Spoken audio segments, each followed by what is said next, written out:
Traffic Enforcement Agency Mandawi Kuntim may rekomendar nga pabalikon ang tanang traditional jeepney nga nagbihayaan sa dakbayan. Samtang series bus nga nakaligis og nagbisikleta nga misangpos kamatayon nini gi-impound.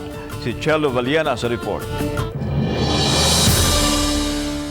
Giangko ni Arnold Maligon, Operations Chief sa Traffic Enforcement Agency of Mandawi, Kuntim, nga nagkuwang og bus nga makapamasahero karon sa dakbayan. Iyang rekomendasyon sa kagamhanan sa dakbayan nga tugutan na nga makabalik ang mga traditional POJ. Ibalik usab ang unsa may daandang rota nga gisubay sa mga jeep kaniadto. Apan giangkon hinuon ni Maligon nga posibleng maglisod ang ubang mga POJ tungod sa nag-ung-ung nga mga multahan tungod sa traffic violations. Wala usab sila masayod kung tugutan ba ang traditional PUJs sa dakbayan nga makalahos sa Cebu City. Plano nga mubalik nagbiyahe. Kung mubalik ang nagbiyahe diri sa Mandawi, same route gyapon, maor gyapon ruta sa una before pandemic. Pero nakarubalik, same gyapon.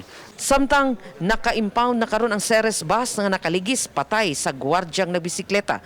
Nakahatag na usab og report si Maligon sa buhatan sa mayor kabahin sa mga naaksidente nga naglambigit sa Ceres bus. Nanay figure gihatag namo sa executive director namo ni Attorney Jamal sa traffic.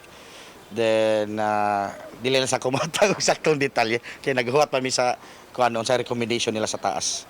Uban ni June Solon, Chelo Valiana, Balitang Bistak.